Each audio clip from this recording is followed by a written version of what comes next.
kasih sudah klik video ini dan jangan lupa untuk like, comment, subscribe sebanyak-banyaknya.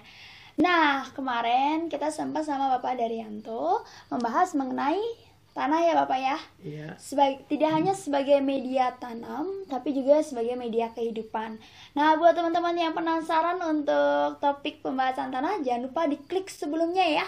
Dan diklik tombol like-nya. Nah, kali ini kita mau bahas dua aspek dasar pertanian organik. Yang kedua apa Bapak? Air ya. Air. Berarti nanti kita akan bahas air. Iya. Oke, nah nggak usah menunggu lama-lama ya. Kita langsung sekarang bahas tentang air. Nah, kalau air kan kita tahu air biasa aja ya. Air biasa untuk makan, minum. Nah, tapi sebetulnya air itu apa sih kalau di pertanian organik? Mungkin bisa lebih jelasnya Pak Daryanto jelaskan. Air itu apa sih Pak? Oke, terima kasih. Melanjutkan acara yang kedua ini, ada aspek yang mendasar dalam pertanian organik yang sudah kita bicarakan.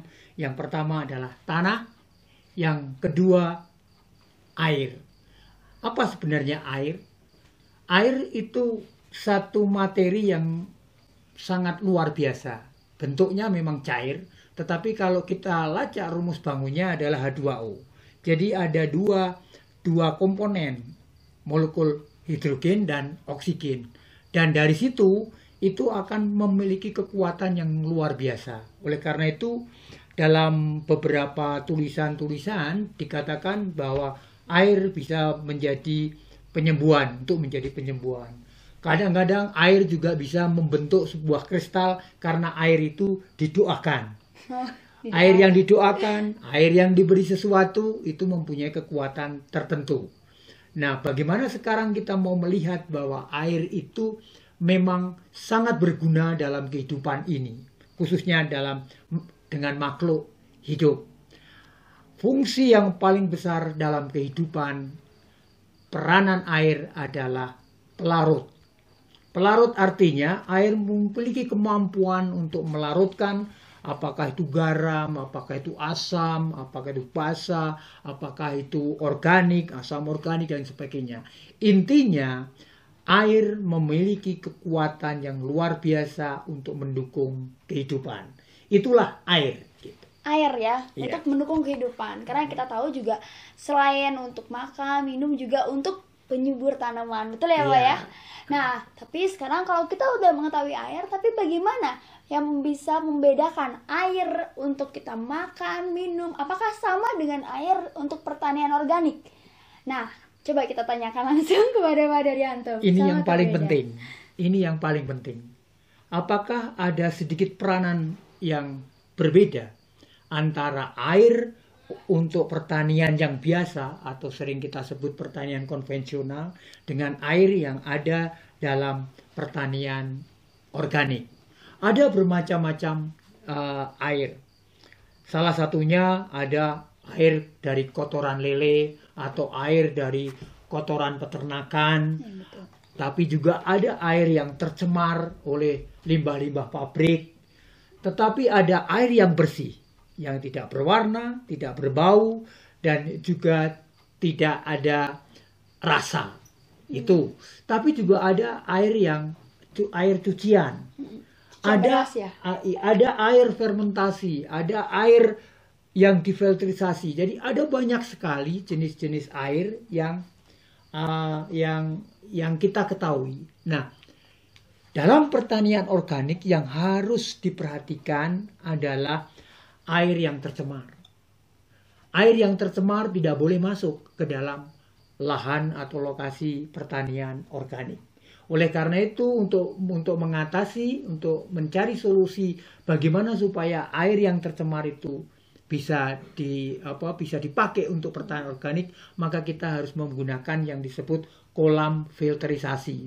Jadi sebelum air masuk ke lahan untuk pengairan, maka masuk dulu ke kolam filterisasi. Kolam filterisasi ini bisa ditanami tanaman air.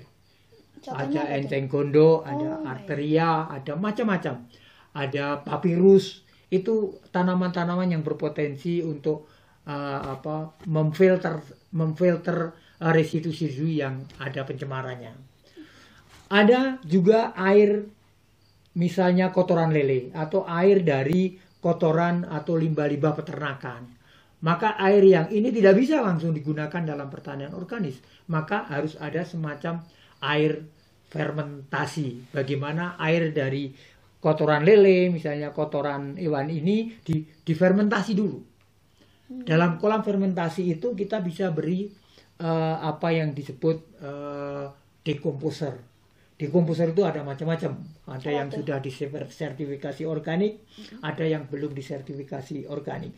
Tapi fungsi decomposer itu adalah untuk mendekomposisi bahan-bahan organik yang ada di dalam kolam fermentasi ini.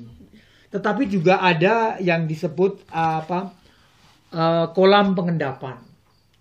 Jadi air yang misalnya ada air yang mengandung kapurit, ada air yang mengandung bahan-bahan lain yang sekiranya sedikit membahayakan tanaman, maka ada disebut kolam pengendapan. Jadi ada semacam bagaimana air itu masuk dulu sehingga beberapa garam-garam mineral itu diendapkan dulu sehingga air yang digunakan di dalam pertanian organik itu betul-betul dijamin bahwa air itu memang tidak mengandung residu kimia. Jadi menjadi berbeda air yang digunakan dalam pertanian konvensional dengan air yang digunakan dalam pertanian organik. Dan itu akan menentukan nanti bagaimana produk-produk pertanian organik hasilnya itu menjadi lebih sehat. Wah, gitu. Keren banget. Tapi kan kita tahu ya, kalau misalnya nih kita bisa menentukan air itu tercemar atau tidak, itu dari mana? Kita harus mengukur pH-nya kah? Atau bagaimana itu? Karakteristiknya itu bagaimana tuh, Pak? Iya, sebetulnya kan sederhana. Kalau misalnya di sini ada sebuah pabrik,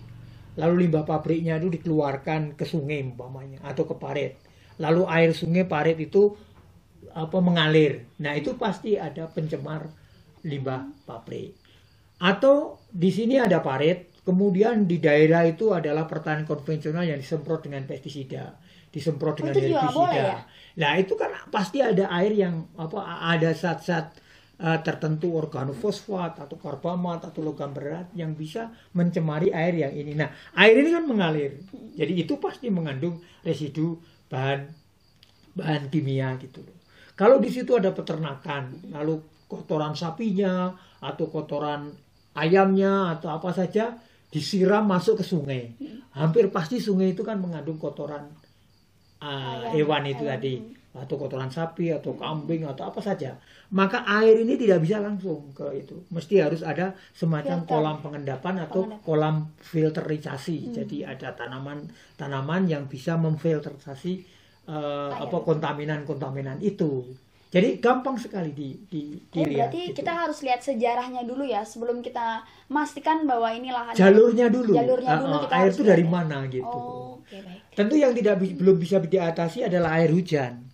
Nah, itu bagaimana tuh? Karena air hujan di Jakarta tentu berbeda dengan air hujan di Bogor.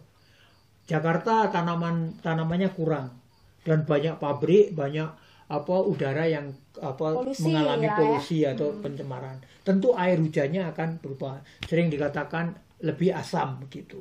Sementara kalau di Bogor tanamannya masih banyak, apalagi di puncak juga relatif tanaman-tanaman masih banyak, tentu air hujannya sifatnya lebih bersih, lebih berbeda gitu. Jadi itu pun juga harus dilihat itu gitu.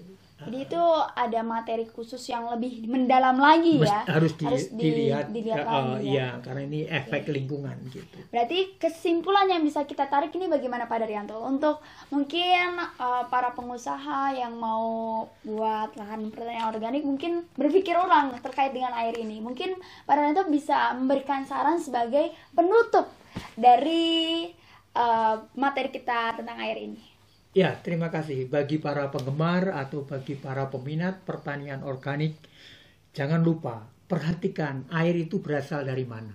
Ketika kita tahu air itu berasal dari mana, kita bisa semacam ya menganalisis lah begitu. Kira-kira air yang akan kita gunakan dalam pertanian organik itu baik atau tidak. Kalau tidak, maka lakukanlah kolam filterisasi atau kolam pengendapan atau kolam fermentasi. Jadi tergantung asal air itu dari mana. Dari situ baru kita bisa berbicara tentang pertanian organik. Jadi kesimpulan saya bahwa tidak sembarangan air itu bisa langsung digunakan untuk tanaman, kecuali air gunung, artinya air yang dari gunung yang tidak ada pencemaran, mata air dari gunung, atau memang air cucian beras misalnya, air cucian daging itu tidak misalnya, masalah, ya? Itu relatif tidak terlalu mempengaruhi dalam kondisi pertanian organik. Tentu bisa dipertanyakan lagi, kalau dagingnya konvensional, kalau berasnya konvensional dan sebagainya. Nah itu nanti kita akan bisa kita lihat, tapi relatif tidak terlalu masalah karena beras konvensional pun biasanya digiling dengan sangat putih sehingga residu-residu yang ada di beras pun bisa hilang juga gitu. Tapi itu kesimpulannya bahwa air itu menjadi penting nomor 2 dalam pengembangan pertanian organik. Kira-kira begitu. Ya. Wah, keren banget ini topik tentang airnya. Terima kasih sebelumnya buat Pak Daryanto. Berarti kita sudah mengenal 2 dasar poin utama, yaitu tanah, air. Nah, yang ketiga dan keempat ditunggu ya selanjutnya. Yang ketiga ini mau bahas tentang... Ya, setelah tanah, air. Maka lalu tanaman, kita akan membahas tanaman. Sebenarnya tanaman itu seperti apa? Dan bagaimana tanaman merespon terhadap kepentingan manusia? Itulah nanti. Wah, ditunggu ya teman-teman. Sebelumnya terima kasih kembali buat teman-teman yang sudah menonton sampai video ini habis, dan tetap tunggu video-video terbaru dari kita. Saya Gaby pamit undur diri, dan Bapak Daryanto ya, pamit undur diri juga dari hadapan kalian semua. Dadah. Selamat ketemu. Macam tanaman, ada pohon itu mau dibatang, tapi ada tanaman semusim yang tidak mau dibatang. Bukan, itu tangkai daun. Oh, tangkai daun ya. Ada dari batangnya, lalu dari cara berbunganya dan cara berbuahnya. Ada penyerbukan macam-macam penyerbukan di sana. Jadi kalau kita misalnya bicara salak, ternyata salak itu ada tanaman betina dan ada tanaman jantan. Wow. Sehingga itu terpisah. Artinya itu berumah 2.